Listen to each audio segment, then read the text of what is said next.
En nombre del Centro de Conciliación y Arbitraje de Panamá, queremos darle la más cordial bienvenida a nuestro primer webinar denominado El Acuerdo de Arbitraje bajo la legislación panameña. Soy Liliana Sánchez, directora del Centro de Conciliación y Arbitraje de Panamá, y voy a estar con ustedes durante la mañana de hoy hablándoles sobre este interesante tema. Hoy día el arbitraje es considerado una herramienta de gran utilidad, no solamente por términos de costos, de tiempos y de eficacia, específicamente por la especialidad y correcta idoneidad de los árbitros. En Panamá el arbitraje cuenta con rango constitucional y es considerado una jurisdicción especial. A partir del acto reformatorio del año 2004, en Panamá elevó a rango constitucional el arbitraje, considerándolo como las formas de resolución de disputas a través del sistema estatal. Específicamente, el artículo 202 de la Constitución Nacional dispone que, además del órgano judicial, la justicia también puede ser, la administración de justicia también puede ser concebida a través de tribunales arbitrales, y que estos tienen competencia para decidir sobre su propia competencia. De allí que nuestro país es uno de los principales países que tiene a nivel de constitución elevado la institución del arbitraje. Adicionalmente a eso, desde el año 99 Panamá contó con una ley de arbitraje, la cual fue modificada en su totalidad a través de la ley 131 de 2013, de diciembre de 2013, en la cual se regula el arbitraje comercial nacional e internacional. Esta ley es sumamente importante y está dentro de las leyes a nivel de Latinoamérica cotizada como una de las mejores. Esto se debe a no solamente porque en la ley panameña incluye estándares internacionales vigentes, como son los estándares de la Comisión de las Naciones Unidas para el Desarrollo del Derecho Mercantil, mejor conocida como NUDMI o UNCITRAL, sino también consagra algunas figuras de instituciones de gran trayectoria como la Cámara de Comercio Internacional, la CCI. Y por supuesto, la práctica general de más de 15 años de aplicación de lo que fue el Decreto Ley 5 de 1999, anterior Ley de Arbitraje Nacional e Internacional. Hoy, como les decía, vamos a hablar sobre el tema del acuerdo de arbitraje. No puedo hablarles a ustedes del acuerdo de arbitraje si no les hablo un poco de lo que es la estructura del arbitraje a nivel doctrinal. Y por supuesto, el acuerdo de arbitraje se dice que es el inicio, o lo que marca el inicio de la utilización del arbitraje. Sin acuerdo de arbitraje no puede haber arbitraje. Por lo tanto, si no tenemos acuerdo de arbitraje, no se puede constituir un tribunal arbitral, no se puede dar el procedimiento arbitral y mucho menos se puede obtener una sentencia arbitral o laudo. Por lo tanto, por eso fue que escogimos como el primer tema para los webinars que vamos a estar dictando a través de la vía web, la figura del acuerdo de arbitraje. Pues a nosotros en el centro nos llegan muchísimas consultas día tras día. Estas consultas van desde cómo pactar una cláusula arbitral, qué elementos podemos tener al pactar, tener en cuenta para pactar una cláusula arbitral, e inclusive nos llevan abogados y empresarios un poco frustrados por la existencia de cláusulas arbitrales mal pactadas. En esa medida, nuestro centro, como pionero y líder en el manejo de controversias de carácter comercial a través de arbitraje y mediación, consideramos oportuno dictar el webinar sobre el tema de arbitraje, el acuerdo de arbitraje, para efectos de dar a conocer un poco cuáles son los elementos que debe tener un acuerdo de arbitraje, qué cosas debo tener en cuenta al momento de pactar una cláusula de arbitraje. Por supuesto, debemos iniciar con el concepto básico que puede existir en doctrina. Muchos de ustedes podrán abrir libros y podrán observar cuáles son las definiciones básicas de arbitraje. Yo encontré una muy básica, muy elemental, que dice que el acuerdo de arbitraje es un contrato en virtud del cual dos o más partes acuerdan que una controversia, ya sea presente o futura, se resolverá mediante arbitraje. Esto es un concepto básico. Por supuesto, más adelante vamos a hablar cómo lo regula la legislación panameña, pero vamos a hablar en general. El acuerdo de arbitraje es un acuerdo de voluntades, es un contrato, y por eso existe una teoría que se llama la separabilidad del acuerdo de arbitraje versus el contrato que pudiese contenerlo.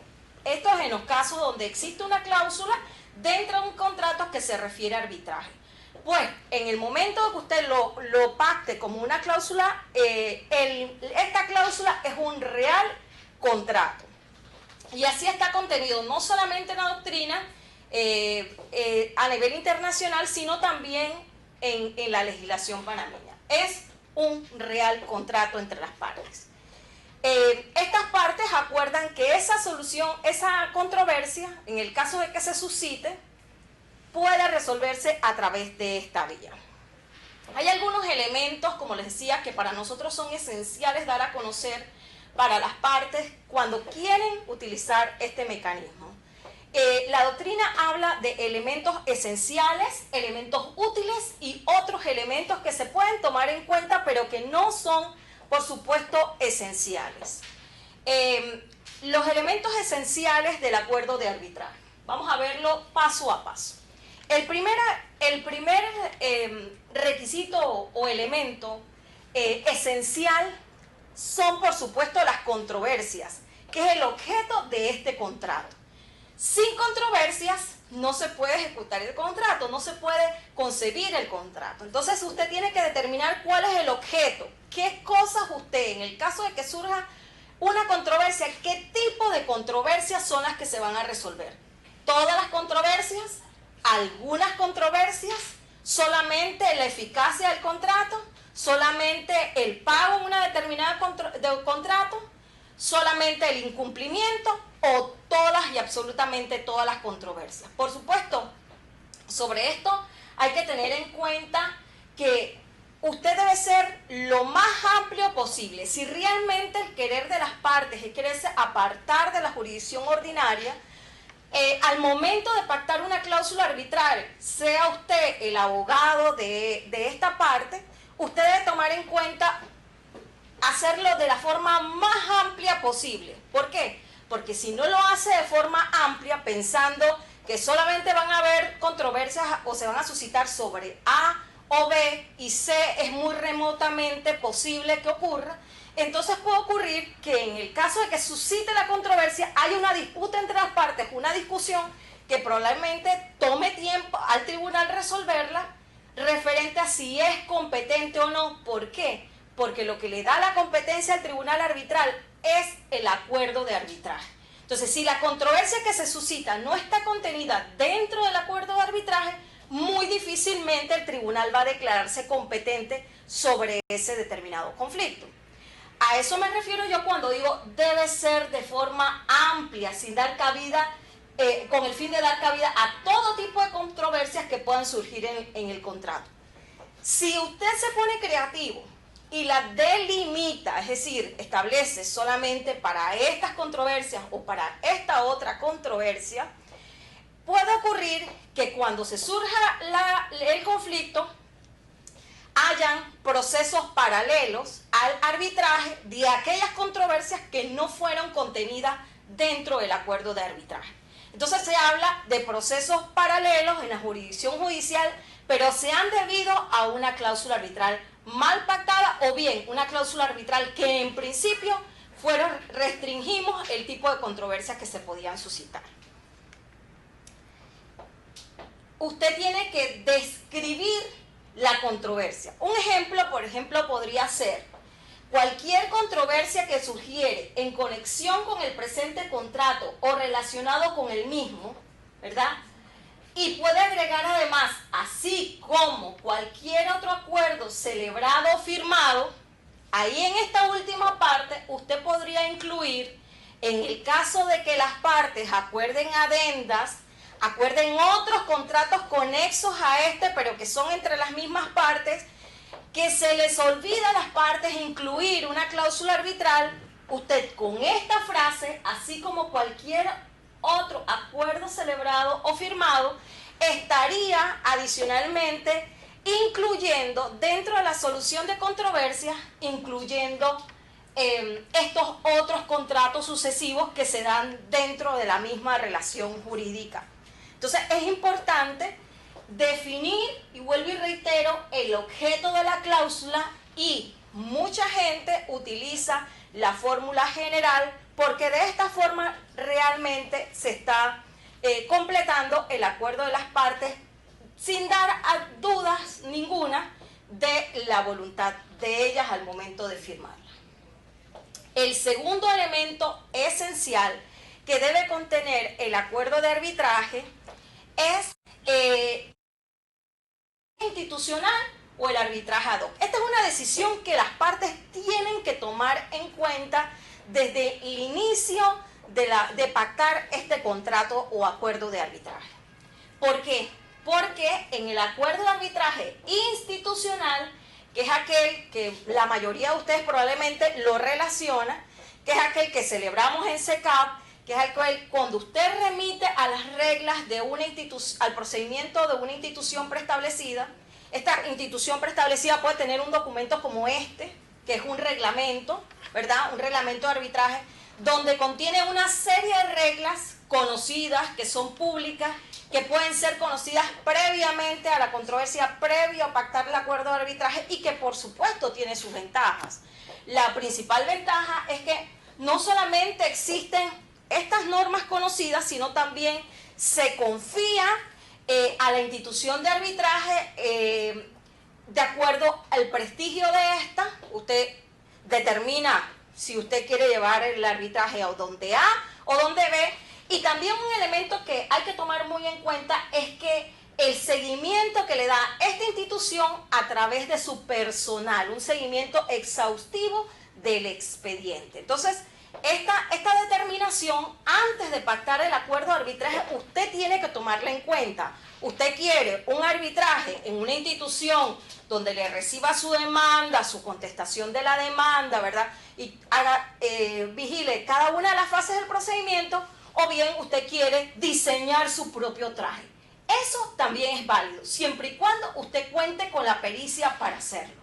Y que la persona que usted determine a posteriori como tribunal arbitral también lo tenga. Porque también puede ocurrir que tenga un tribunal arbitral que puede ser muy buen abogado, que puede tener ciertas características de especialidad de la materia, pero que no conoce de arbitraje. Entonces pueden haber fallas funestas dentro del procedimiento que a posteriori le impidan ejecutar el laudo, hacerlo válido, o bien que le permitan a la contraparte anular el laudo. El arbitraje ad hoc es el que, como les decía, organizan las propias partes, determinan las propias partes cuáles van a ser sus propios procedimientos, pero esta decisión debe ser a priori, o sea, debe ser a principio cuando usted está pensando en resolver sus controversias a través de arbitraje.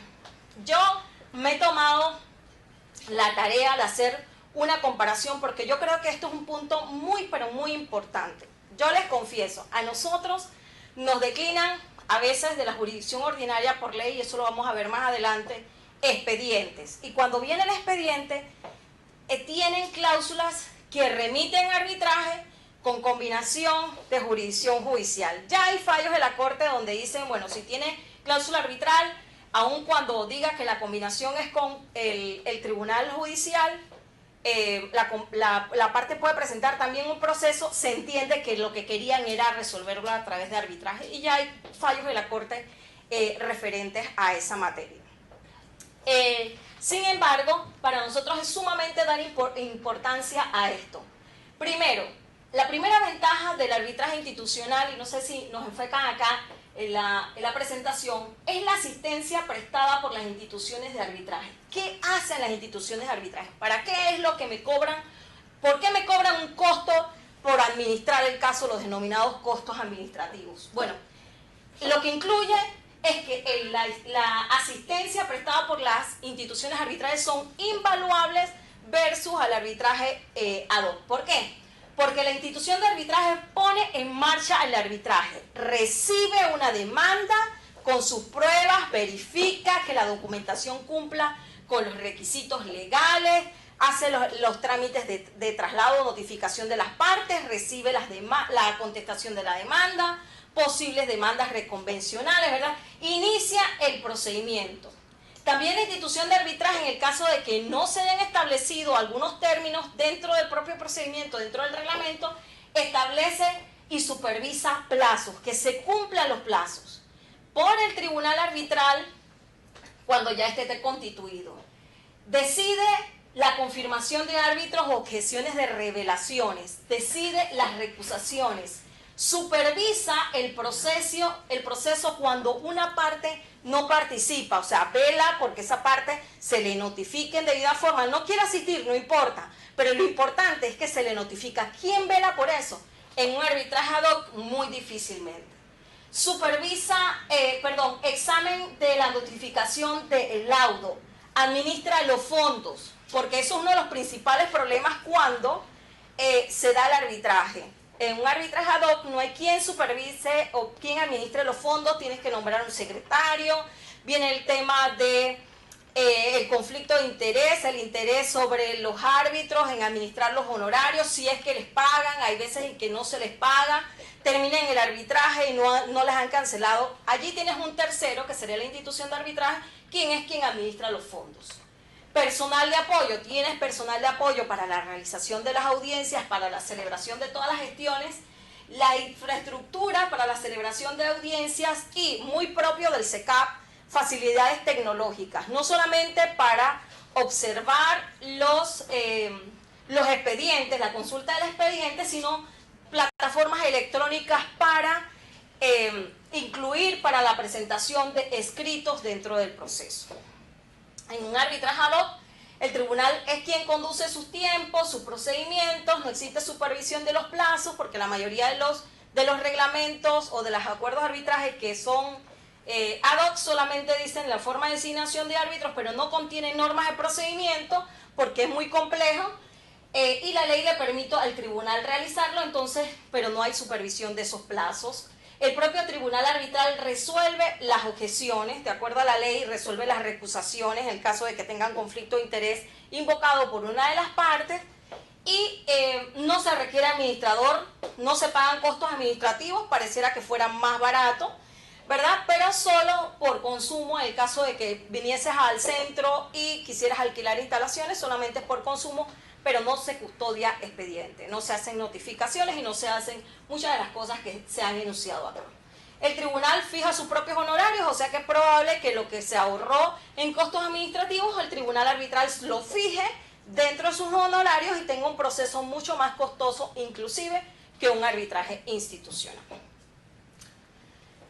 Entonces, resumiendo, para poder establecer el segundo requisito esencial de un acuerdo de arbitraje, tendría que establecerse o bien el arbitraje, la remisión de las reglas de procedimiento de una institución, que es lo que nosotros recomendamos, o bien la remisión a la constitución del tribunal arbitral y que éste va a conducir el propio procedimiento. Si me tuvieran que preguntar una recomendación, si usted está pensando en pactar un arbitraje ad hoc, entonces pacte unas reglas NUDMI, que es un reglamento de arbitraje de la Comisión de las Naciones Unidas para el Desarrollo del Derecho Mercantil. Ellos tienen unas reglas que están posteadas en su página web, entonces podrían eventualmente, por supuesto estas reglas son mucho más flexibles y no tendría un arbitraje ni siquiera en un año. Probablemente va a demorar mucho más tiempo porque sus reglas son más flexibles y los tiempos son mucho más amplios. Para poder no dar creatividad, no dar pie a la creatividad de las partes. Y este es un reglamento que tiene pues todas las etapas. Si quiere hacer un arbitraje ad hoc, lo más recomendable es hacer un arbitraje institucional, por supuesto SECAP, de acuerdo a lo que nos hemos establecido. ¿Vamos bien? ¿Sí? ¿Hay alguna pregunta hasta aquí? Ok. Espero estar siendo clara, y si no estoy siendo suficientemente clara, por favor anímense. En la parte de su pantalla van a tener un icono donde pueden poner preguntas de chat, acá las vamos a estar recibiendo y podemos interactuar durante todo el curso de esta charla. De eso se trata.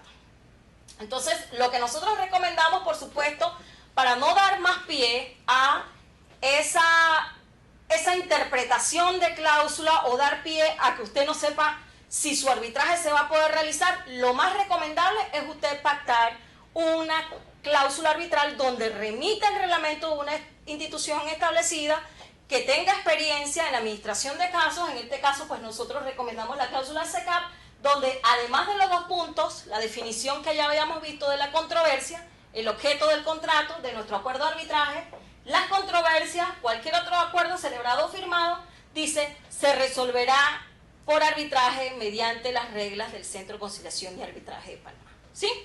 Ese sería el segundo requisito. El tercer requisito, que resulta esencial, más no indispensable, de acuerdo a la ley panameña, ahora lo vamos a ver, ¿verdad? Esencial, de acuerdo a la doctrina, es definir cómo se va a constituir el tribunal arbitral. El tribunal arbitral son los árbitros, los denominados árbitros, que van a resolver la controversia. Entonces, es importante que se determine el método de constitución del tribunal y la redacción es diferente según se haya elegido arbitraje institucional o arbitraje ad hoc. ¿Sí? ¿Por qué lo digo? Porque la mayoría de los reglamentos de las instituciones de arbitraje ya tienen reglas preestablecidas para cumplir con este requisito esencial. Ya existe una regla preestablecida donde se establezca la forma en que se va a constituir o se van a nombrar los árbitros y cómo es ese procedimiento de dación y recepción de la designación de árbitros. Cómo se da la designación del árbitro, cómo se le notifica a ese árbitro, cuánto tiempo tiene ese árbitro para aceptar, quién va a nombrar al árbitro presidente. O sea, esas situaciones, cuánto es el número de árbitros, todas estas situaciones que circundan referente a la constitución de arbitraje, ya los reglamentos de las instituciones los tienen ya preestablecidos. Entonces, si usted ya cumplió con el numeral 2, que usted eligió la situación número 2, que sería arbitraje institucional, ¿verdad? Ya usted no tendría que preocuparse por muchas cosas, a menos que usted quiera hacer una excepción al reglamento de la institución que usted ha elegido. Sin embargo, pues si usted tiene un arbitraje ad hoc, entonces usted deberá detallar la forma en que se va a designar a los árbitros. ¿Por qué? Porque, como les decía hace un momento, no tiene un lugar donde ir a dejar una demanda, no tiene un lugar donde dejar demanda y prueba, no tiene como un intermediario en esa relación para iniciar el procedimiento de arbitraje. Entonces, usted va a requerir, en el caso de que usted elija un arbitraje ad hoc, detallar la forma en que se van a designar los árbitros, y esto va de la mano desde el momento en que usted notifica a la otra parte tiene que contestar una demanda. Dentro de esa contestación de requerimiento de arbitraje, esa otra parte tiene que detallar cómo va, cuánto tiempo tiene para designar ese árbitro, y todos esos pequeños detalles que existen, aun cuando los árbitros han sido designados y estos han aceptado, cómo sería el momento en que se designa el árbitro presidente, quién lo designa, en el caso que usted decida nombrar 3 árbitros. Si lo que usted va a decidir es nombrar un solo árbitro, entonces también tendría que establecer en un arbitraje ad hoc de forma detallada cómo sería esa convocatoria a la contraparte, cómo llegarían a acuerdo referente a ese árbitro o quién eventualmente designaría ese árbitro único en el caso que ustedes quisieran un solo árbitro. Vuelvo y reitero, en el arbitraje institucional usted no requiere eso porque hay unas reglas preestablecidas de forma tal que le permiten inclusive ahorrar costos a las partes en el caso del árbitro único para ciertas cuantías. O sea, para ciertas cuantías, en el caso del reglamento SECAP, se establece que hasta una cuantía de $250.000 usted puede tener un solo árbitro. Eso hace reducir los costos para las partes, porque un solo árbitro lo van a pagar entre las dos. Y si fuesen 3 árbitros, entonces también de forma detallada un arbitraje ad hoc usted tendría que establecer, ¿verdad? Entonces aquí vuelvo y reitero, la creatividad nos puede jugar una doble pasada, ¿sí? La creatividad se puede convertir en un obstáculo para las partes en el momento de la celebración de arbitraje o la iniciación del procedimiento de arbitraje. No sé si tienen alguna pregunta hasta aquí. ¿Sí, Lacey? La licenciada Lilia Liu nos consulta, ¿en qué situaciones es recomendable el arbitraje ad hoc? Yo podría recomendar un arbitraje ad hoc en cuantías muy bajas, ¿sí? Yo podría recomendar un arbitraje en un caso muy sencillo. Nosotros hemos tenido casos muy sencillos que hemos inclusive ayudado a las partes a redactar un acuerdo ad hoc, ¿verdad? De forma tal que las partes vienen las dos de la mano. Muchas veces un arbitraje ad hoc no ha sido pactado, vienen y dicen, tenemos este problema, lo quisiéramos resolver a través de arbitraje, pero no queremos este reglamento, queremos algo más corto. Porque esto es muy sencillo, yo estoy reconociendo que hay una deuda y él está diciendo que me debe y yo estoy reconociendo que hay una deuda. Lo que no nos ponemos de acuerdo es en el cuánto. Entonces esto aquí no hay que hacer un peritaje y que el tribunal resuelva cómo es. Entonces, en esos casos donde la complejidad del caso no es tal y el monto de la controversia no es tan elevado, yo recomendaría un arbitraje ad hoc, porque es probable que ese arbitraje ad hoc nada más tenga que realizar una sola audiencia para escuchar a las partes. Y no requiere hacer todos los pasos mucho más extensos, ¿no? Como tiene para la complejidad de ciertos casos. Esa es la recomendación que yo hago. Pero siempre utilizar los servicios de tal vez de alquiler de instalaciones que tenga una institución de arbitraje, porque el tema es ¿dónde nos reunimos? ¿Dónde se realiza la audiencia? ¿En tu oficina o en mi oficina? Ay, no me gusta ir a la oficina de la otra parte. ¿Quién va a custodiar el expediente? Entonces se nombra una secretaria para ese tribunal de ad hoc. Entonces ya eso es un costo, ya no lo estaba contemplando, pero sí es un costo. Entonces a medida que va avanzando el caso, te das cuenta que vas a requerir ciertas facilidades que las tienen las instituciones de arbitraje, pero por ahorrarte podrías caer en lo que yo le decía, lo barato sale caro, ¿sí? Vamos a tener entonces un problema en el caso. Pero sí yo lo recomendaría sinceramente para casos de ínfimas cuantías, inclusive para cosas muy sencillas, que no llevan tanta interpretación por parte del jugador, parte del árbitro, yo podría recomendar un arbitraje, desde luego. ¿Alguna otra pregunta? Ok, seguimos. Vamos a ver ahora los denominados elementos útiles.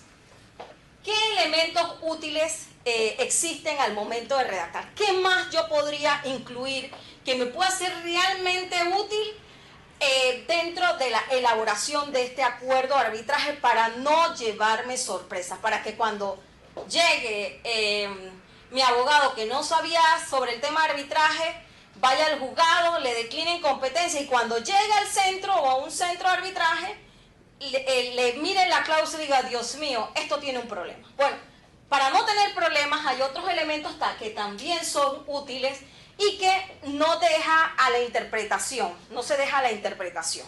¿Sí? Por ejemplo, el número de árbitros, ¿sí? Es importante determinar si lo que usted quiere es un solo árbitro de partida. Usted dice, mira, aquí cualquier cosa que ocurra, sea un contrato de $30,000, cualquier cosa que ocurra no va a superar esos $30,000. Va a ser muy corto realmente la interpretación de lo que puede ocurrir.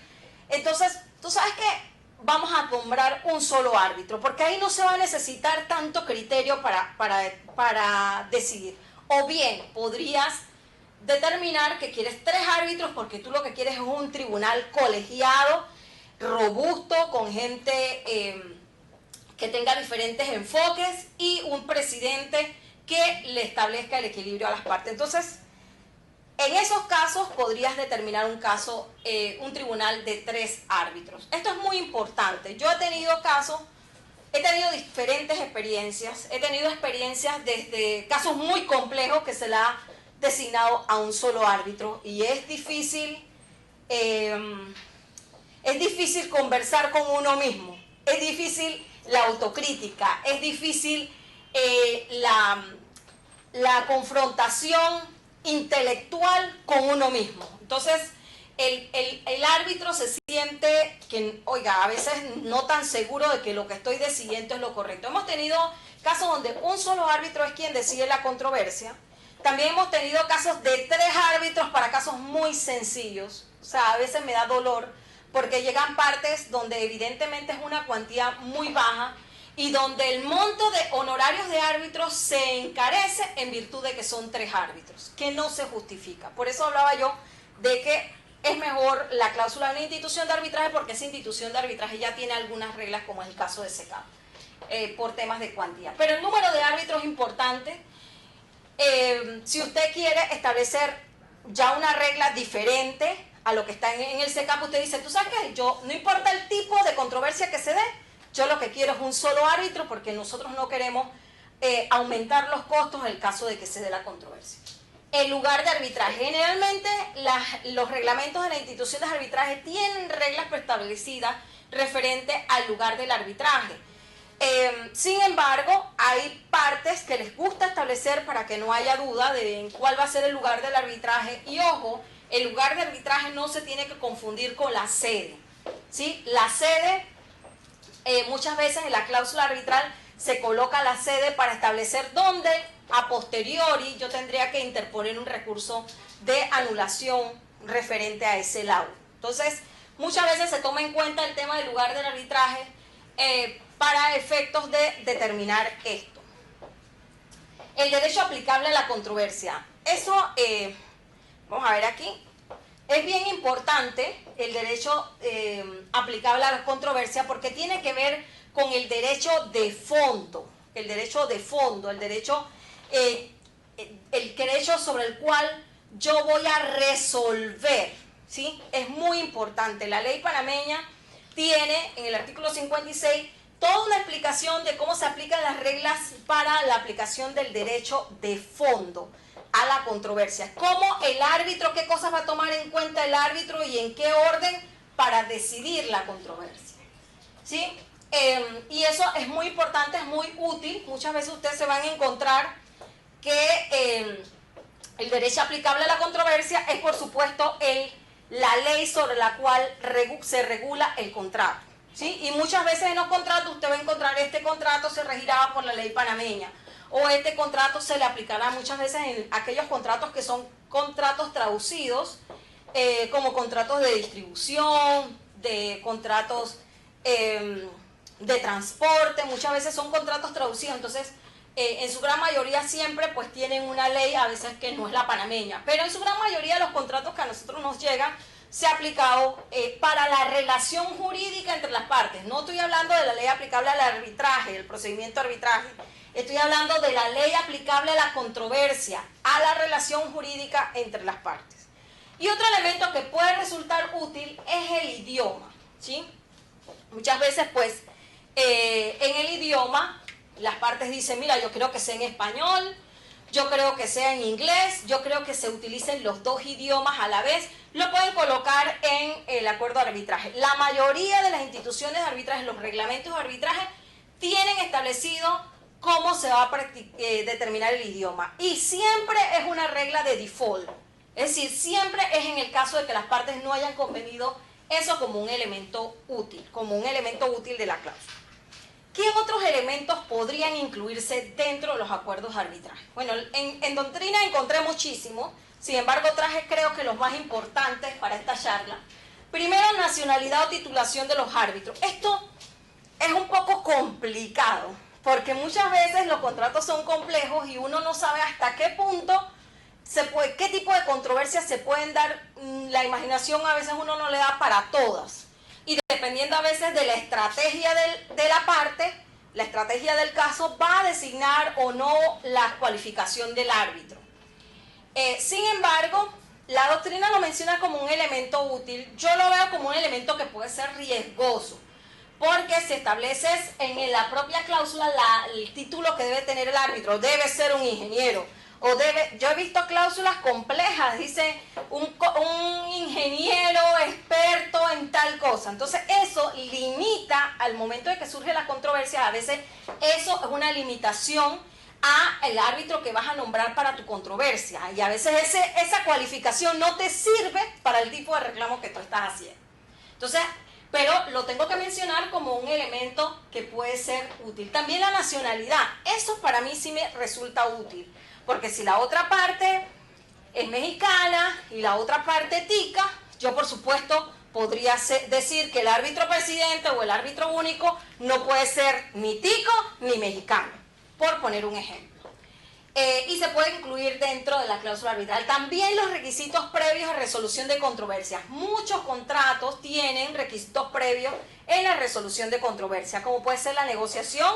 Muchas veces establecen un periodo de negociación de 30 días, de 15 días, de 3 meses. Hemos visto una gran cantidad de tipos de requisitos. Y pueden también establecerse la conciliación previa en el centro, bajo las reglas del centro. Sobre este punto tengo que aclarar que en el caso de SECAP son dos procedimientos diferentes, es decir, no se manejan dentro del mismo expediente, y cuando nos llega una cláusula arbitral, perdón, una demanda de arbitraje donde haya un requisito previo de conciliación, esperamos que la otra parte conteste y diga algo u objete el arbitraje. Si objeta el arbitraje porque no se cumplió con el requisito previo de la negociación o de la conciliación previa, entonces suspendemos el proceso y le damos un tiempo a las partes para que lo realicen y se pueda evacuar esto. Porque nosotros entendemos que cuando la gente viene aquí con una demanda de arbitraje, puede ser por dos motivos: porque ya se evacuó esto o porque hay diferencias irreconciliables, como dicen los artistas, ¿no? Diferencias irreconciliables entre las partes que lo llevan a demandar, que ya probaron que podían hacer una negociación. Y puede ser también que la otra forma de que las partes llegan aquí con un arbitraje directo es porque se le está precluyendo una acción, es decir, un término para poder accionar, para poder hacer una reclamación. Y en esos casos, solamente la prescripción se interrumpe con la acción, es decir, con la presentación de la demanda. Entonces, por esos motivos, cuando aún existiendo el requisito de la negociación o la mediación o la conciliación previa, nosotros recibimos la demanda. Ahora bien, si la parte excepciona, entonces se podría suspender el proceso arbitral y dar un tiempo. Pero es un elemento que se considera un elemento que hay que tomar en cuenta también al momento de redactar cláusulas. Otra de las cosas que también se establece como elemento es la lex arbitri, que es la ley del procedimiento de arbitraje. ¿Sí? La lex arbitri no necesariamente es la misma aplicable al contrato. Y hay algunos acuerdos de arbitraje que se incluyen, por ejemplo, la ley aplicable al arbitraje será la ley panameña. Y recientemente, por ejemplo, en algunos eventos internacionales donde yo he estado, se me han acercado colegas donde me han dicho: recientemente estamos pactando una cláusula arbitral y estábamos dos partes colombianas, una parte tica, una parte brasileña, o una parte colombiana y una parte venezolana, y en esos casos no nos pusimos de acuerdo de cuál era la ley de arbitraje que iba a pactar. Porque en Colombia tenemos tal y cual problema, porque en Venezuela hay tal cual problema, porque en Centroamérica tal. Entonces, en esos casos han elegido, y por eso yo inicié diciendo que la ley de arbitraje panameña está muy bien cotizada a nivel internacional, no porque lo diga Liliana Sánchez, sino porque me lo han comentado y por supuesto porque sabemos los estándares sobre los cuales se desarrolla. Entonces, la lex arbitri es la ley aplicable al procedimiento de arbitraje y que es probable que sea incluida también dentro del acuerdo de arbitraje. Y la ley aplicable al fondo de la controversia, que es la ley aplicable al contrato, que creo que lo hablé hace un rato. Y aquí hay algo bien importante, es que usted tiene que determinar en ese acuerdo de arbitraje como otro elemento si la facultad que usted le da al juzgador es para decidir de acuerdo a derecho o de acuerdo a equidad.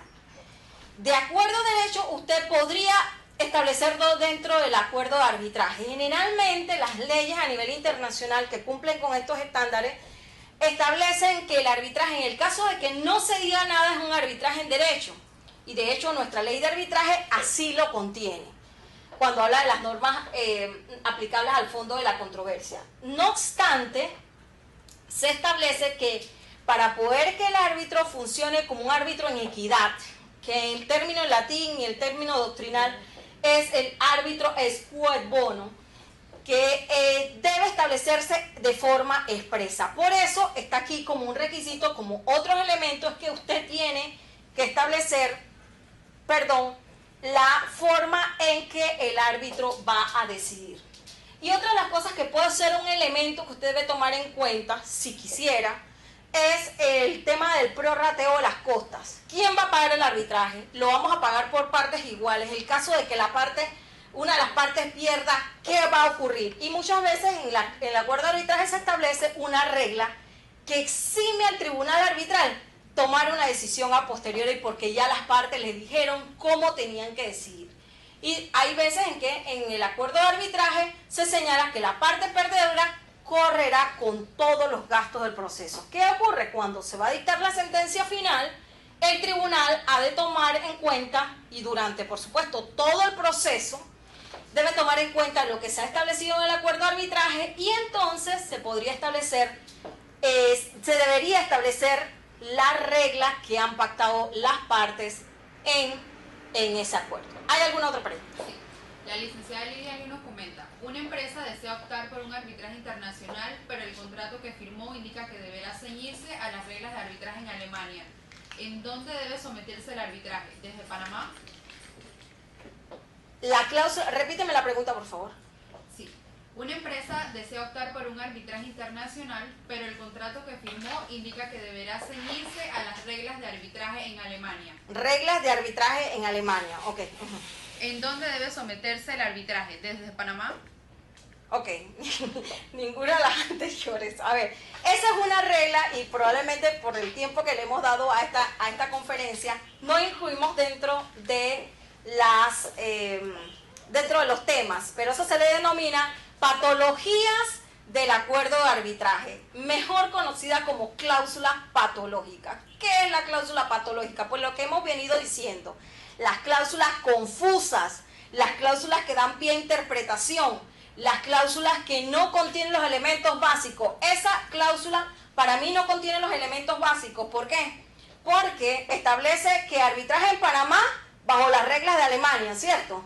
Entonces, las reglas de Alemania no existen, ninguna reglas de Alemania, no existen arbitraje, ninguna reglas de Alemania. En todo caso, tendría que ser las reglas del centro de arbitraje. No conozco ningún centro de arbitraje en Alemania, pero tendrían que haberse establecido cuáles reglas. Y si hubiesen establecido las reglas de una institución de arbitraje, se aplican las reglas de esa institución de arbitraje, ¿sí? Y la ley aplicable es la ley panameña para el arbitraje. Entonces, se va a administrar allá, pero de acuerdo a esas reglas de procedimiento, pero las tomas de decisiones del tribunal arbitral con referentes al procedimiento de arbitraje, por default, es decir, distintas a las que tiene el reglamento de arbitraje, tendrían que aplicarse la ley panameña. ¡Qué enredo!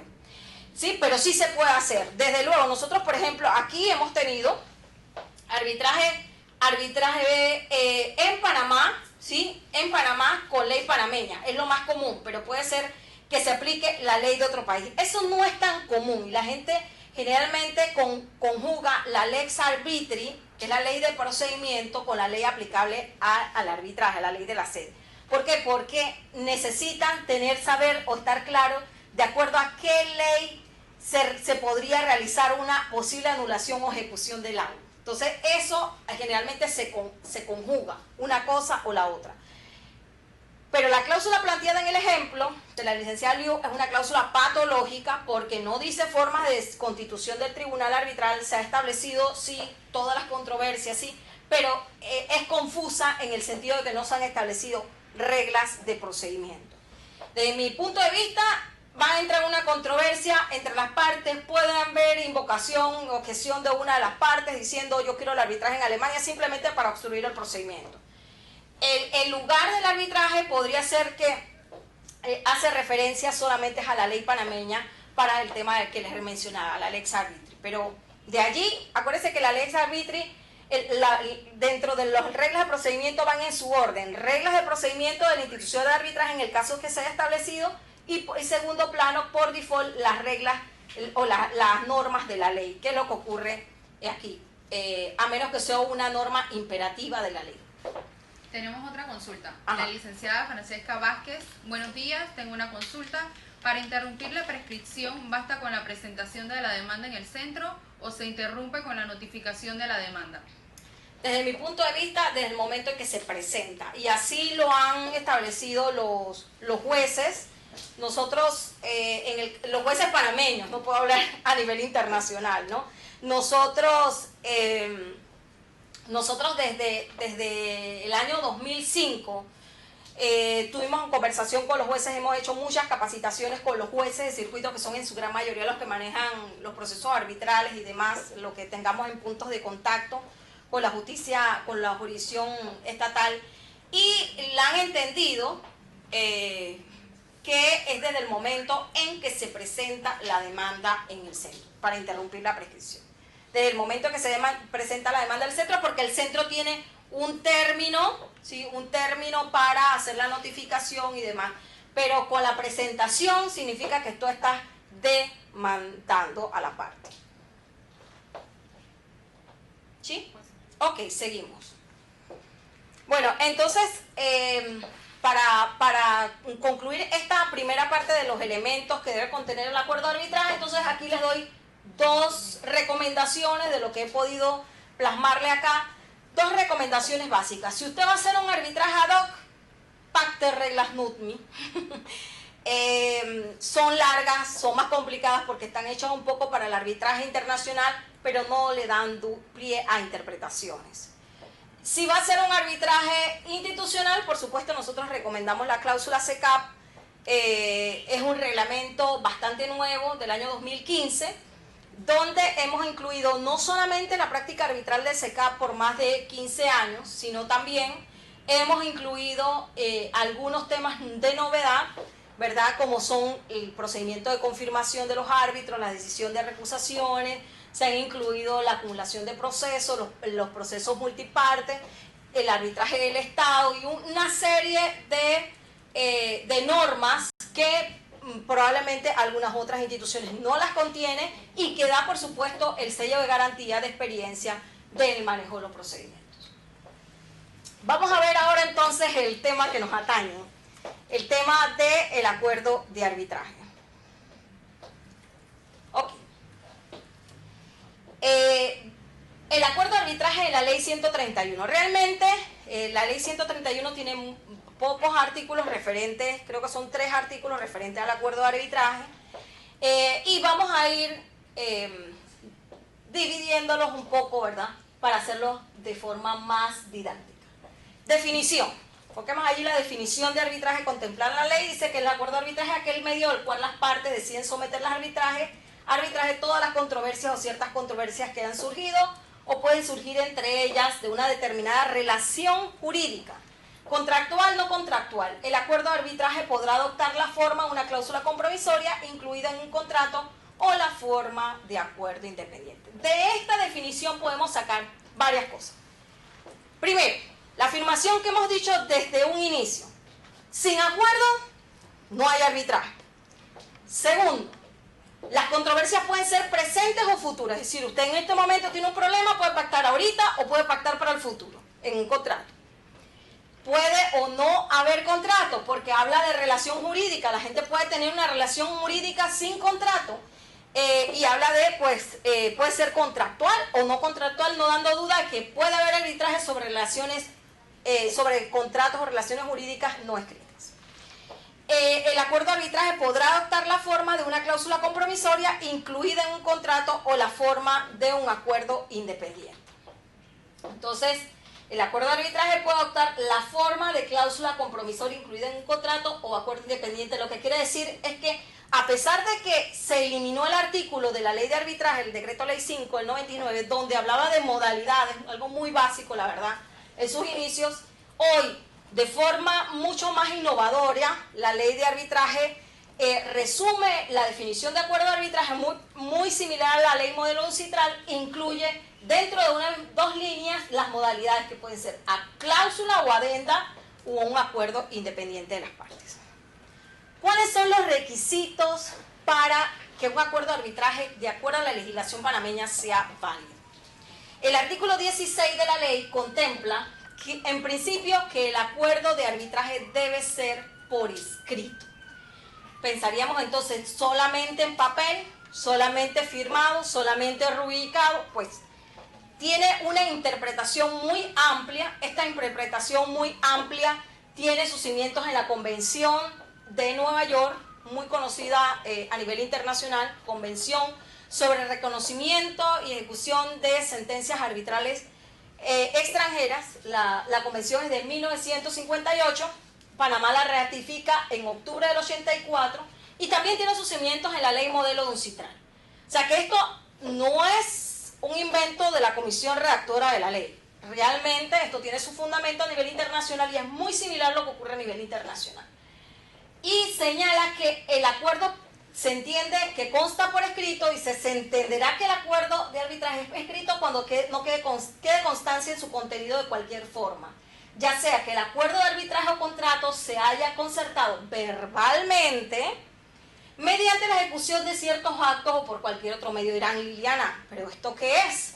Esto, arbitraje verbal. Bueno, también la ley dice cómo se puede verificar ese acuerdo verbal. Y dice, los requisitos de un acuerdo de arbitraje que conste por escrito se cumplirá por una comunicación electrónica o mensajes de datos. Y la ley en el artículo 5, si ustedes buscan con más detalle, hace una definición que es un mensaje de datos.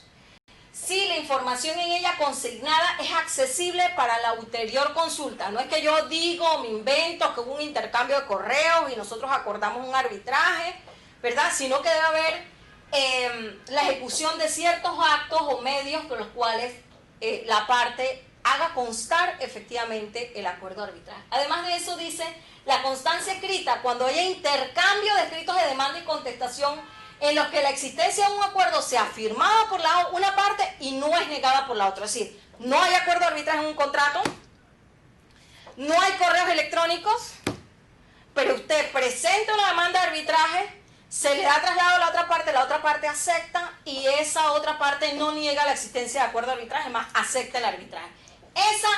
Esa dación de demanda y contestación de esa demanda de arbitraje se entiende un acuerdo de arbitraje de acuerdo a la ley panameña. La referencia hecha en un contrato o documento que contenga una cláusula comprometoria constituye un acuerdo de arbitraje por escrito siempre que dicha referencia implique que la cláusula forma parte del contrato. ¿Sí? Pongamos acá el último supuesto. Okay. En esos casos se trata básicamente, y yo lo he visto mucho a niveles de experiencia en temas de contratos sucesivos, contratos donde hay licitaciones o procedimientos de contratación donde hay unas condiciones generales para la contratación del dueño de la obra, ¿sí? Y las presenta como condiciones generales y hace la referencia en el contrato a esas condiciones generales, o puede ser también cuando hay contratos sucesivos e intercalados y dice que las normas de este contrato principal, ¿sí?, se le aplican a estos otros subcontratos. Y en el contrato principal hay un acuerdo de arbitraje, se le llama el acuerdo de arbitral por referencia, y en esos casos se puede aplicar, se puede solicitar un arbitraje siempre y cuando haya la referencia de forma expresa, tal como lo establece aquí. Dice, echa un documento que contenga la cláusula comprometoria que constituye un acuerdo de arbitraje por escrito siempre que dicha referencia implique que la cláusula forma parte del contrato. Vamos a ver tal vez el último punto. El último punto se refiere a qué pasa cuando yo pacto una cláusula arbitral. Esto se acordó desde, lo contiene la ley panameña desde el decreto ley 5 del 99.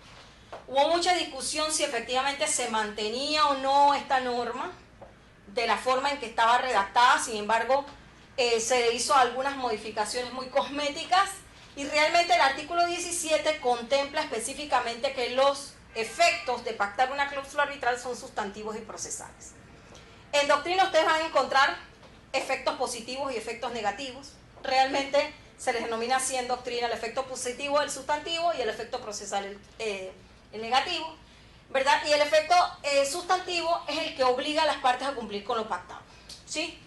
Es una norma dispositiva en la cual dice, si usted pactó arbitraje, usted cumple con lo que pacta. Mucha gente dice, no, es que yo tengo que aceptar cuando me presentan la demanda de arbitraje, yo puedo contestar que yo ahora no acepto el arbitraje. Es que la voluntariedad del arbitraje, por eso existe un contrato, usted la da de forma previa. Entonces usted la da cuando usted pactó el contrato, pactó la cláusula arbitral, que es considerada también un contrato independiente, y dice, usted debe cumplir con lo pactado y además hacer esfuerzos para que el tribunal de arbitraje se constituya o se designen los árbitros colaborando con los mejores esfuerzos de manera expedita, eficaz para el desarrollo y finalización del procedimiento. Lo que quiere decir eso es que el tribunal arbitral podría sancionar en el caso de que una parte no cumpla con esta obligación del efecto sustantivo. Y por eso ustedes se van a encontrar que el tribunal muchas veces al final, al dictar el laudo, puede tomar en cuenta la mala fe de una parte o las actuaciones de una parte durante el curso del procedimiento, quien no actuó, no hizo sus mejores esfuerzos para que de manera expedita y eficaz se desarrollara y finalizara el arbitraje. Entonces hay que tomar en cuenta esto. Si usted se obliga con una cláusula arbitral, usted tiene que cumplir con ella, o por lo menos su cliente. El efecto procesal consiste en la declinación de competencia. Y miren que esto parece muy novedoso, pareciera irreal. Cuando gente, colegas internacionales leen esta norma, muchas veces me dicen realmente de dónde, realmente eso se cumple, porque eso parece, o sea, ¿qué juez va a decir voy a declinar la competencia? Y dice, la declinación de competencia por parte del Tribunal Judicial a favor del Tribunal Arbitral y la inmediata remisión del expediente al Tribunal Arbitral. Parece una norma irreal, pero desde el año 99 se cumple en Panamá y se cumple bastante bien. Existe una buena relación con los tribunales judiciales. ¿Qué hizo la ley 131? Extiende más detallado esos efectos, ¿verdad? Dice la forma en que debe hacerse, porque habían algunos problemitas con la eficacia de esto, no por parte de los jueces, sino por parte de las partes que muchas veces no le decían pues al juez, al tribunal arbitral, dice, no le establecían la cláusula de arbitraje y los procesos continuaban de primera instancia, segunda instancia, ya casi terminando en la tribunal judicial, salían con el acuerdo de arbitraje. Entonces ahora de manera expresa le dan una normativa al juez o el tribunal ante quien se presente una demanda, acción o pretensión relacionada con una controversia que debe resolverse mediante arbitraje, estamos acá, se inhibirá del conocimiento de la causa rechazando de planos sin más la demanda, sin más trámite y reenviando de inmediato a las partes en la forma que ha sido convenido por ella y de conformidad a lo previsto. Antes le daban traslado a la demanda, la parte contestaba, presentaba incidente de competencia y todo eso. Hoy día no hay traslado. El juez, desde que ve la cláusula de arbitraje, inmediatamente manda a las partes y nos están llegando muchos procesos después del 2015 hasta hacia acá. En todo caso, si se ha presentado ante el Tribunal Judicial cualquier reclamación sobre un asunto que sea objeto de arbitraje, y a esto me refería yo al principio cuando le decía, pactemos cláusulas genéricas y no restringidas, ¿sí? Se podrá iniciar a proseguir las actuaciones arbitrales y dictar un laudo mientras la cuestión esté pendiente ante el Tribunal Judicial, sin perjuicio de la competencia arbitral para juzgar. ¿Qué quiere decir eso? Es que si una de las partes pone un proceso judicial allá, por supuesto, los procesos judiciales en los tribunales judiciales van al ritmo del tribunal judicial, no esperemos que vaya a un ritmo diferente. Pero la otra parte pudiese presentar ante el centro una demanda de arbitraje. No se podría alegar por la otra parte que el tema o la materia está siendo de conocimiento de un tribunal judicial, aunque él sepa que hay una cláusula arbitral. Entonces, esta norma le permite al tribunal arbitral continuar el procedimiento, aún en los casos cuando haya en un tribunal judicial una demanda para atender un asunto donde haya un acuerdo de arbitraje. Este artículo además es extensivo a otras instituciones que no solamente son tribunales judiciales, es decir, el tema de la declinación de competencia y los efectos de pactar una cláusula arbitral también le aplican a organismos y entes reguladores estatales, municipales y provinciales que deban intervenir dirimiendo controversias entre las partes si existiera un acuerdo, un convenio de arbitraje previo. Así que, resumiendo, ¿cuántos minutos tenemos? ¿Estamos terminando?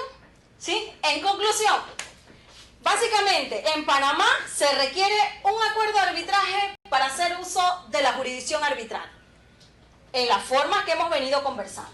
Ese acuerdo de arbitraje debe constar con algunos de los requisitos esenciales como la definición de controversias, las reglas de procedimiento y o constitución del tribunal arbitral, dependiendo si usted pactó o no un acuerdo de arbitraje institucional.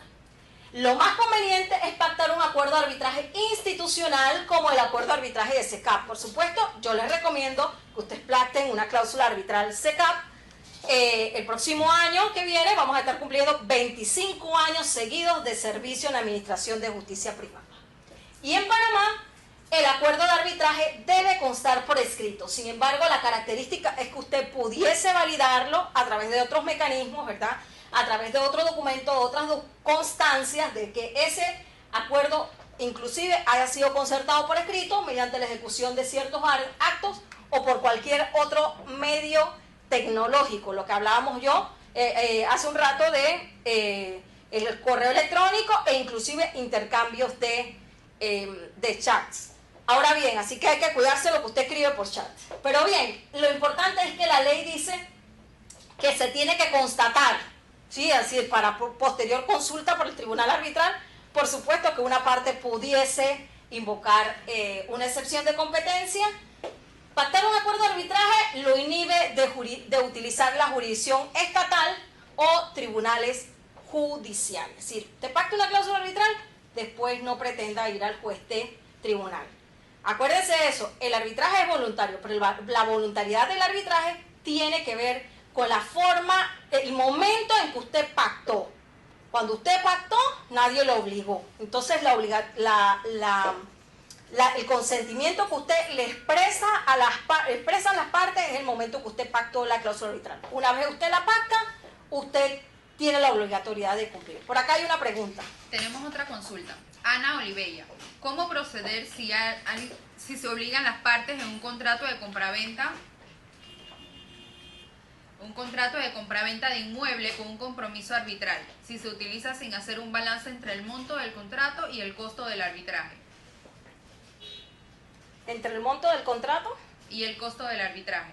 ¿Cómo proceder si se obligan las partes en un contrato de compraventa de inmueble con un compromiso arbitral, si se utiliza sin hacer un balance entre el monto del contrato y el costo de arbitraje?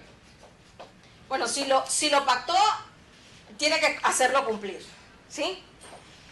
Ahora bien, si fuera mi cliente, yo siempre procuraría llegar a un buen arreglo con el cliente. Porque los clientes lo que quieren es efectividad. Ahora bien, hay circunstancias y circunstancias donde nuestro cliente inclusive es un poco testarudo y no quiere. Dice, mira, tú sabes que yo lo quiero demandar. O la otra parte dice, yo la quiero demandar. Yo le recomendaría en principio hacer una conciliación o una negociación para tratar de llegar a un acuerdo. Lo cierto es que usted tendría que ver cuáles son los riesgos que puede ocurrir, entre estos la prescripción de la acción, ¿sí? Lo que puede ocurrir para dilatar ese procedimiento. En temas de costos, en el caso SECAP, no puedo hablar por más nadie, pero en el caso SECAP, si es una cláusula institucional, en el caso SECAP, nosotros para incentivar el arbitraje tenemos gastos muy básicos hasta $100.000. Entonces, es bastante barato, es mucho más barato de lo que la gente lo conoce y por eso pues queremos darlo a conocer. Los honorarios y los costos administrativos, esos casos el centro los subsidia a efectos de que se dé a conocer la jurisdicción arbitral. ¿Hay alguna otra pregunta? Sí, la licenciada Carla León. Hay un proyecto por parte de la Corte de establecer la jurisdicción de solución de conflictos, la cual modificaría varios artículos de la Ley 131 del 2013. ¿Sería judicializar los medios alternos? Conozco el proyecto. De hecho, nosotros hemos participado en la fase de elaboración del proyecto y de discusión del proyecto. Y básicamente lo que quiere generar el proyecto es tener una sala única para conocer de los puntos de encuentro con la jurisdicción arbitral. ¿A qué me refiero con los puntos de encuentro con la jurisdicción arbitral? Medidas cautelares previas. Medidas cautelares durante el curso del proceso arbitral. Recuerden que las medidas cautelares ahora, durante el curso del proceso arbitral, la parte puede elegir o va al tribunal judicial o se la pide al tribunal arbitral. Va a conocer sobre la ejecución de los laudos, va a conocer A ver, creo que, y el interés un poco de la Corte es sobre los acuerdos de mediación, para ejecutar acuerdos de mediación, en el caso de incumplimiento.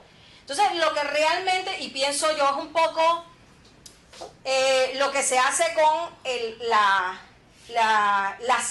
una sala especializada, en este caso un juzgado especializado, en vez de usted estar viendo dónde va el reparto, dónde cayó la medida cautelar, dónde voy para la ejecución, si tengo que ir al mismo juzgado donde está la medida, cuando ya tengo el laudo para ir a ejecutar.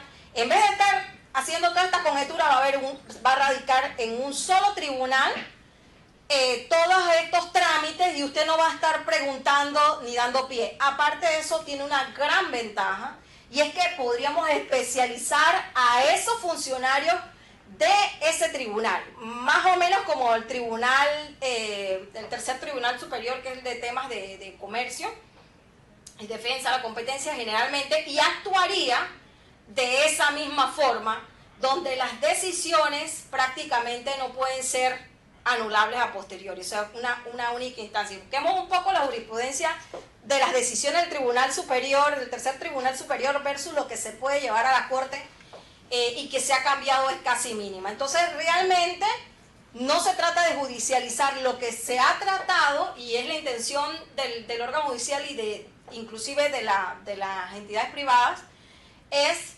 tratar de tener un juzgado especializado, funcionarios especializados, y que realmente los temas que les mencioné sean mucho más expeditos, a que entren en los repartos comunes, lo que les decía yo, de que la jurisdicción estatal funciona bajo sus propios tiempos y bajo sus propios procedimientos. Entonces, ahí terminamos. ¿Hay otra última pregunta? Sí, ¿Hay 4 minutos? Varias preguntas. Okay. El licenciado Jaime Molina, ¿puede comentar sobre la situación de cláusula arbitral en contratos de adhesión? Ok, hay unos fallos, y de hecho en temas de consumo, de tribunales de comercio, y también de la Codeco, referentes a temas de consumo, que son generalmente los temas de adhesión. En temas de seguros y temas bancarios, que son contratos de adhesión, hace ya bastante tiempo hay un fallo de la Corte Suprema de Justicia sobre la prohibición en contratos de adhesión, y de hecho la superintendencia prohíbe que en las pólizas comunes y silvestres, como las que firmas tú, Jaime, o yo, se incluyan cláusulas arbitrales. Sin embargo, las cláusulas arbitrales sí hay en temas de consumo, de seguros para las fianzas, en los temas de fianzas de cumplimiento, sobre todo, en los temas bancarios para otro tipo de contratos que no son los contratos de consumo, de banca de consumo, ¿verdad? Se realizan. A ver. Sí. Consulta, la licenciada Francesca Vázquez. Tengo entendido que en los casos de compraventa de inmueble, el demandado en este caso puede solicitar que se decline la competencia a Codeco. ¿Esto se ha visto en la práctica? Sí se ha visto en la práctica. Sí se ha visto en la práctica, pero para el consumidor. Sí, para el consumidor, para que el consumidor, si él no lo invoca, no. Recuerden una cosa, es que el laudo arbitral no se puede anular si no lo objetaste. Entonces eso es importante. La siguiente. Ajá. La licenciada María Quintero. Buenos días.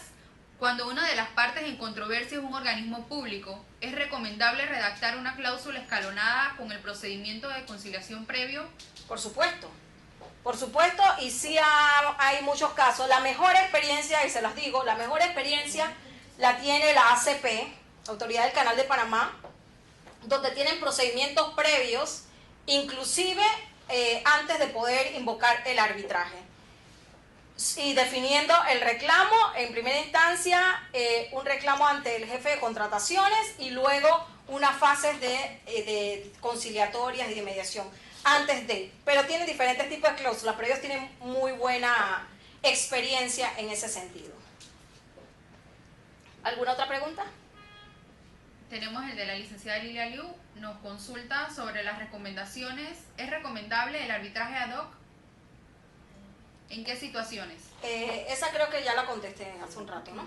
La licenciada Elisa Marfetson nos consulta. El artículo 75 de la ley señala que se someten a la ley todos los acuerdos suscritos antes de su entrada en vigencia y que el artículo 4 abre la posibilidad de arbitrar en todas las materias quiere. Creo que se ha cortado un poco la consulta.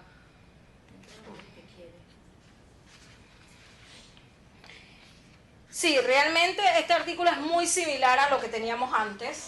Creo que en la ley anterior era el artículo 62 o 63 en el decreto ley 5, que los acuerdos de arbitraje quedan sometidos a esto por temas prácticos, obviamente. Usted se puede imaginar administrando procesos con un reglamento que es de acuerdo a esta ley, con una ley aplicable al acuerdo arbitral distinta. Eso, por efectos prácticos, se estableció que los acuerdos de arbitraje que no se activen, es decir, que no se inicie un procedimiento, se va a aplicar la ley de arbitraje.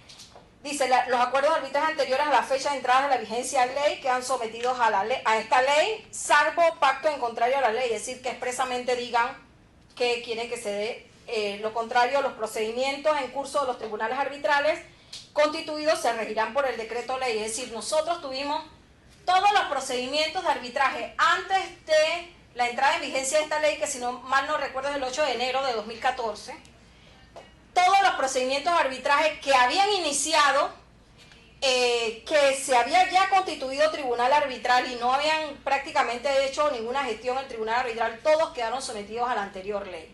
Entonces tuvimos un periodo y por eso el reglamento demoró en entrar en vigencia realmente por efectos prácticos, porque había muchos procedimientos de arbitraje que a pesar de que ya estaba aprobada la ley, el tribunal tenía que fijarse ante la nueva ley. Entonces el anterior reglamento del centro sí era acorde al decreto ley 5. Entonces, para no tenerlos paralelos, precisamente se hizo esa gestión de que entrara en 2015 en agosto.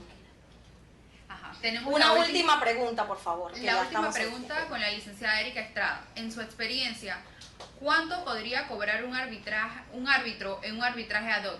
¿Alguna recomendación para evitar sorpresas o cobros excesivos de honorarios? No hay ninguna restricción. A eso me refería yo, que pensando en que pudiese ser más barato, porque no tienes que pagar el costo administrativo, podría salirte más costoso, porque el tribunal fija sus propios honorarios y no hay forma que le digas al tribunal arbitral que no.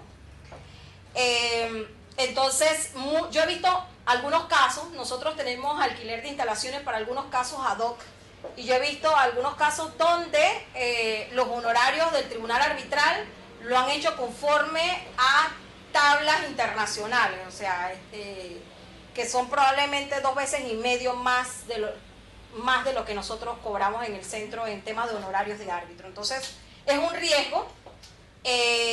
Muy difícilmente vas a poder establecer en el acuerdo de arbitraje cuánto va a ganar el árbitro, porque sería una restricción. Ya estamos sobre el tiempo. ¿Qué hora tenemos? Faltan 10. Otra pregunta. Okay.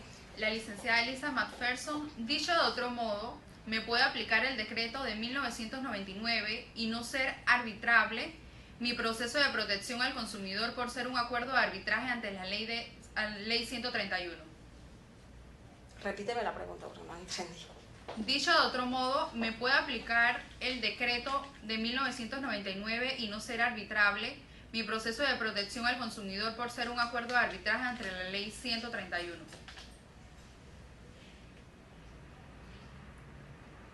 Porque no es aplicable, es que la norma de la protección al consumidor no tiene que ver con la ley 131. Las normas de protección al consumidor vinieron, que se puede invocar esto desde antes de la ley 131, cuando se estaba en vigencia el decreto ley 5 del 99.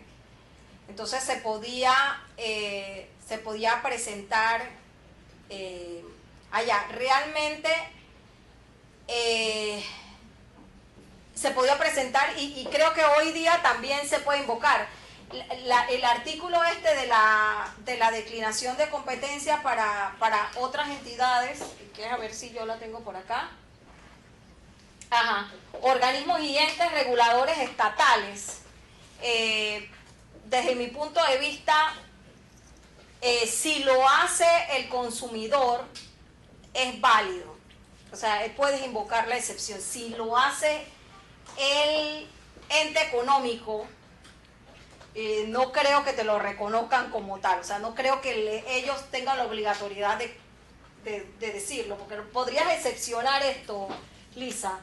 Sí, depende de quién esté. Pero el fallo de la Corte del referente a los contratos de adhesión y el tema de entes reguladores de protección, porque más de que entes reguladores tiene que ver con protección de derechos, más que de entes reguladores. Esto se refiere a otros entes reguladores que hay por ahí, pero yo no creo que por protección de derechos, el tema de protección de derechos de consumo, si depende de qué lado estés, se podría o no invocar.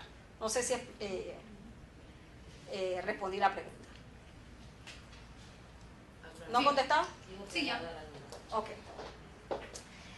Bueno, entonces, pues finalmente queremos darle las gracias. Creo que ha tenido muy buena acogida. Hemos tenido mucha gente interesante en línea.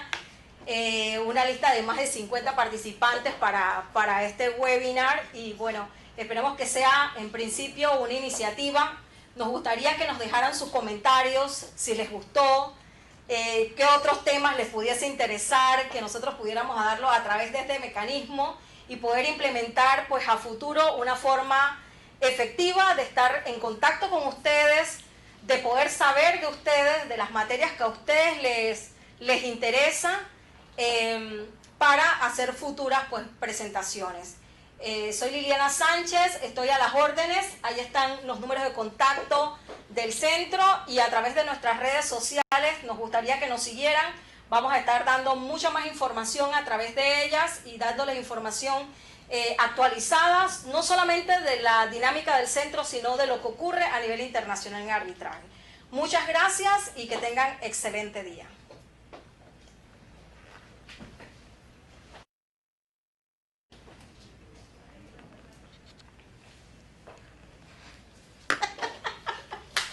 Salió buenísimo. ¿Qué te conté? ¿Usted va para allá? No voy para allá. ¿No? Are you sure? Yeah. ¿Con video así?